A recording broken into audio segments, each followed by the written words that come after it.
Bueno, vean ustedes las medidas drásticas que ha anunciado el presidente de Francia, Emmanuel Macron, desde este sábado. 4 semanas continuas de nuevo confinamiento, nuevas condiciones de restricción. Esencialmente, se cerrarían todos los establecimientos comerciales, salvo los establecimientos de comercio esenciales. Fuera de eso, no se permitiría o no se va a permitir que la gente se desplace más allá de 10 kilómetros del lugar en el que está. Y además de eso, cierre preventivo, durante 3 semanas en este caso, de colegios e instituciones educativas en general. ¿Por qué esas medidas tan dramáticas? Porque la tercera ola viene con mucha fuerza. Inmediatamente la gente se pregunta, bueno, pero ¿cómo así? ¿No dice que los países desarrollados están avanzando tan rápidamente en la vacunación? ¿Qué pasa? ¿Que se aumenta la tasa de vacunación y siguen dándose estos cierres? Pues vean, el ejemplo de Francia nos sirve para hacer un par de reflexiones que son relativas a otros países y que son relevantes para lo que nos espera a nosotros o no necesariamente lo que podemos evitar nosotros en el caso de Colombia. Ojo a lo siguiente en primer lugar en cuanto a tasas de vacunación, porque todo el mundo piensa, no, Francia debe estar como Chile o Francia debe estar como Israel. Ojo a lo siguiente. En el caso de Chile, lo hemos repetido varias veces, el 35% de la población ya está vacunada.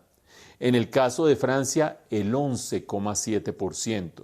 35 Chile, 11,7 Francia, no es que esté volando a estas alturas en términos de vacunación. Colombia, recordémoslo, estamos en 3,4%, bastante más quedaditos. Francia está ahí a mitad de camino, pero no es un caso ejemplar en términos de vacunación, ahí va avanzando. Y desde esa perspectiva, en todo caso, vale la pena preguntarse, con esos niveles de vacunación, que no son los mejores del mundo, pero son importantes en todo caso, ¿qué es lo que está pasando en Francia? Y hay 3 elementos que ayudan a explicar lo que está sucediendo en Francia en este momento. El primero de ellos tiene que ver con que se está esparciendo, como está sucediendo en Estados Unidos y empieza a suceder en algunos otros países, en concreto de América Latina, se está esparciendo la cepa británica. Y acuérdense ustedes que la cepa británica tiene mucho mayor potencial de contagio que las cepas previamente conocidas. Cuando llega la cepa británica del COVID-19 se empieza a multiplicar la expansión y los contagios. Nosotros en Colombia tenemos que estar muy atentos para el momento en que la cepa ya se esté difundiendo, la cepa británica, de manera importante, a ver altas tasas de contagios adicionales. Pero no solamente eso. También en Francia, como en otros países europeos, cuando arrancó la vacunación, empezaron a bajar la guardia, empezaron a relajarse y empezaron a dejar de lado las restricciones. Ahora se está pagando la cuenta por ese concepto.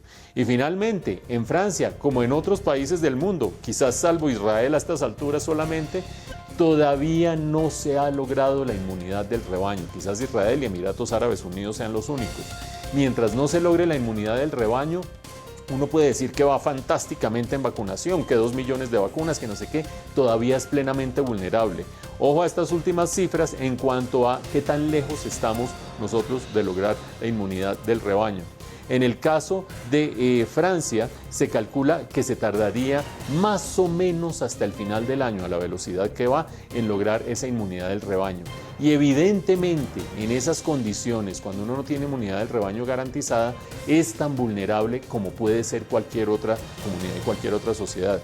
Que el ejemplo de Francia nos sirva, que el ejemplo de países europeos nos sirva, que el ejemplo de Estados Unidos, que ya empezó a aumentar nuevamente su curva de contagios, nos sirva a nosotros para tomar las medidas necesarias, para cuidarnos nosotros de manera adecuada y no tener que atravesar por un tercer pico de extrema gravedad.